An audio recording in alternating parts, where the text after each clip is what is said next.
ओम नमो भगवते वासुदेवाय।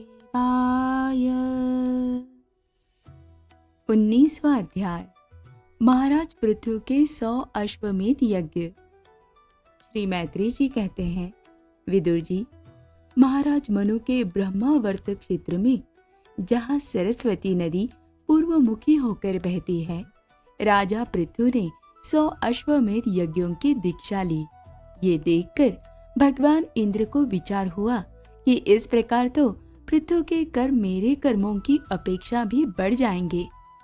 इसलिए वे उनके यज्ञ महोत्सव को सहन न कर सके। महाराज पृथु के यज्ञ में सबके अंतरात्मा सर्वलोक पूज्य जगदीश्वर भगवान हरि ने यज्ञेश्वर रूप से साक्षात दर्शन दिया था। उनके साथ ब्रह्मा, रुद्र तथा अपने अपने अनुचरों के सहित लोकपाल गण भी पधारे थे। उस समय गंधर्व, मुनि और अप्सराएं प्रभु की कीर्ति गा रहे थे। सिद्ध, विद्याधर, दैत्य, दानव, यक्ष, सुनंद, नंदादि भगवान के प्रमुख पार्षद और जो सर्वदा भगवान की सेवा के लिए उत्सुक रहते हैं, वे कपिल, नारद, दत्तात्रेय एवं सनकादि योगेश्वर भी उनके साथ आए थे। भारत, उस यज्ञ में यज्ञ सामग्रियों को देने वाली भूमि ने कामधेनु रूप होकर यजमान की सारी कामनाओं को पूर्ण किया था। नदियां दाख और ईख आदि सब प्रकार के रसों को बहा लाती थी तथा जिनसे मधु चूता रहता था, ऐसे बड़े बड़े वृक्ष दूध, दही, अन्न और घृत आदि तरह तरह की सामग्रियां समर्पण करते थे।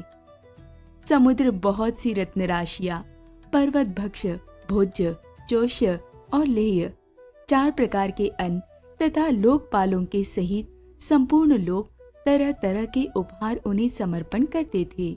महाराज पृथु तो एकमात्र श्री हरि को ही अपना प्रभु मानते थे।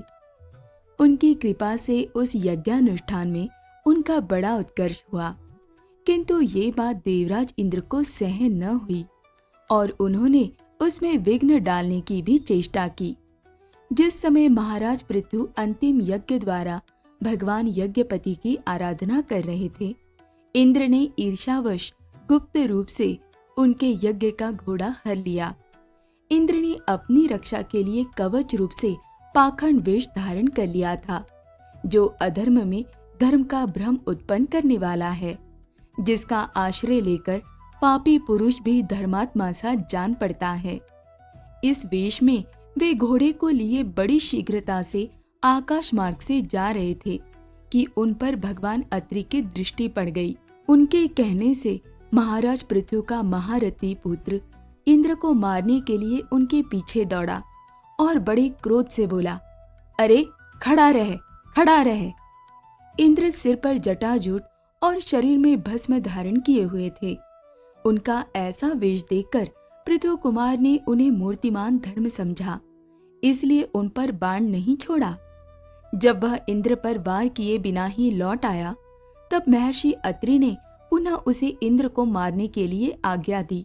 बस, इस देवता धम इंद्र ने तुम्हारे यज्ञ में विघ्न डाला है, तुम इसे मार डालो।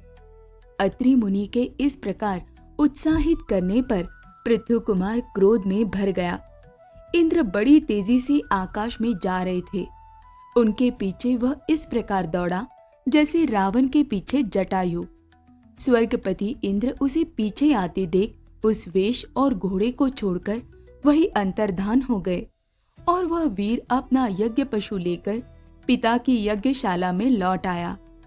शक्तिशाली विदुर जी, उसके इस अद्भुत पराक्रम को देखकर महर्षियों ने उसका नाम विजिताश्व रखा।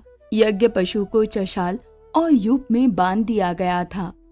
शक्तिशाली इंद्र ने घोर अंधकार फैला दिया और उसी में छिपकर वे फिर उस घोड़े को उसकी सोने की जंजीर समेत ले गए। अत्रि मुनि ने फिर उन्हें आकाश में तेजी से जाते दिखा दिया, किंतु उनके पास कपाल और खटवांग देखकर पृथु पुत्र ने उनके मार्ग में कोई बाधा न डाली। तब अत्रि ने राजकुमार को फिर उकसाया और उसने गुस्से में भरकर इंद्र को लक्ष्य बनाकर अपना बाण चढ़ाया। ये देखते ही देवराज उस वेश और घोड़े को छोड़कर वही अंतर्धान हो गए। वीर विजिताश्व अपना घोड़ा लेकर पिता की यज्ञशाला में लौट आया। तब से इंद्र के उस निंदित वेश को मन बुद्धि पुरुषों ने ग्रहण कर लिया। इंद्र ने अश्वहरण की इच्छा से जो जो रूप धारण किए थे वे पाप के खंड होने के कारण पाखंड कहलाए। यहाँ खंड शब्द चिन्ह का वाचक है। इस प्रकार पृथु के यज्ञ का विध्वंस करने के लिए यशु पशु को चुराते समय इंद्र ने जिन्हें कई बार ग्रहण करके त्यागा था, उन नग्न, रक्तांबर तथा कापालिक आदि पाखंडपूर्ण आचरणों में मनुष्यों की बुद्धि प्रायः मोहित हो जाती है, क्योंकि ये नास्तिक मत देखने में सुंदर है और बड़ी बड़ी युक्तियों से अपने पक्ष का समर्थन करते हैं। वास्तव में ये उपधर्म मात्र है। लोग भ्रमवश धर्म मानकर उनमें आसक्त हो जाते हैं। इंद्र की इस कुचाल का पता लगने पर परम पराक्रमी महाराज पृथु को बड़ा क्रोध हुआ। उन्होंने अपना धनुष उठाकर उस पर बाण चढ़ाया। उस समय क्रोधावेश के कारण उनकी ओर देखा नहीं जाता था। जब ऋत्विजों ने देखा कि असह्य पराक्रमी महाराज पृथु इंद्र का वध करने को तैयार है, तब उन्हें रोकते हुए कहा, राजन, आप तो बड़े बुद्धिमान हैं। यज्ञ दीक्षा ले लेने पर शास्त्र विहित यज्ञ पशु को छोड़कर और किसी का वध करना उचित नहीं है। इस यज्ञ कार्य में विघ्न डालने वाला आपका शत्रु इंद्र तो आपके सुयश से ही ईर्ष्यावश निस्तेज हो रहा है। हम अमोघ आवाहन मंत्रों द्वारा उसे यही बुला लेते हैं और बलात् अग्नि में हवन किए देते हैं। विदुर जी, यजमान से इस प्रकार सलाह करके उसके याजकों ने क्रोधपूर्वक इंद्र का आवाहन किया। वे स्त्रुआ द्वारा आहुति डालना ही चाहते थे कि ब्रह्मा जी ने वहां आकर उन्हें रोक दिया। वे बोले, याजकों, तुम्हें इंद्र का वध नहीं करना चाहिए। ये यज्ञ संज्ञक इंद्र तो भगवान की ही मूर्ति है। तुम यज्ञ द्वारा जिन देवताओं की आराधना कर रहे हो वे इंद्र के ही तो अंग हैं और उसे तुम यज्ञ द्वारा मारना चाहते हो। पृथु के इस यज्ञानुष्ठान में विघ्न डालने के लिए इंद्र ने जो पाखंड फैलाया है वह धर्म का उच्छेदन करने वाला है। इस बात पर तुम ध्यान दो। अब उससे अधिक विरोध मत करो, नहीं तो वह और भी पाखंड मार्गों का प्रचार करेगा। अच्छा, परम यशस्वी महाराज पृथु के 99 ही यज्ञ रहने दो। फिर राजश्री पृथु से कहा, राजन, आप तो मोक्ष धर्म के जानने वाले हैं, अतः अब आपको इन यज्ञानुष्ठानों की आवश्यकता नहीं है। आपका मंगल हो। आप और इंद्र दोनों की पवित्र कीर्ति भगवान श्री हरि के शरीर है, इसलिए अपने ही स्वरूपभूत इंद्र के प्रति आपको क्रोध नहीं करना चाहिए। आपका यह यज्ञ निर्विघ्न समाप्त नहीं हुआ, इसके लिए आप चिंता न करें। हमारी बात आप आदर पूर्वक स्वीकार कीजिए। देखिए, जो मनुष्य विधाता के बिगाड़े हुए काम को बनाने का विचार करता है, उसका मन अत्यंत क्रोध में भरकर भयंकर मोह में फंस जाता है। बस इस यज्ञ को बंद कीजिए। इसी के कारण इंद्र के चलाए हुए पाखंडों से धर्म का नाश हो रहा है, क्योंकि देवताओं में बड़ा दुराग्रह होता है। जरा देखिए तो, जो इंद्र घोड़े को चुराकर आपके यज्ञ में विघ्न डाल रहा था, उसी के रचे हुए इन मनोहर पाखंडों की ओर सारी जनता खींचती चली जा रही है। आप साक्षात विष्णु के अंश हैं।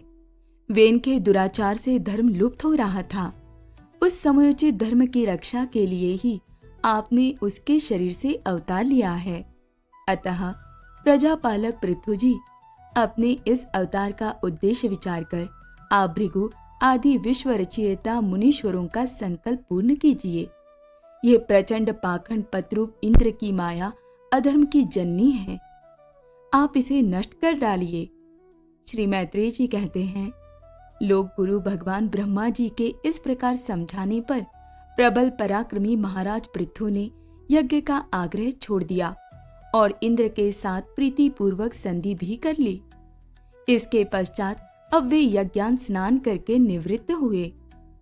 तब उनके यज्ञों से तृप्त हुए देवताओं ने उन्हें अभिष्ट वर दिए।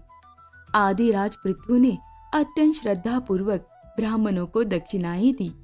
तथा ब्राह्मणों ने उनके सत्कार से संतुष्ट होकर उन्हें अमोघ आशीर्वाद दिए। वे कहने लगे, महाबाहो, आपके बुलाने से जो पितर, देवता, ऋषि और मनुष्यादि आए थे, उन सभी का आपने दान मान से खूब सत्कार किया। ओम नमो भगवते वासुदेवाय।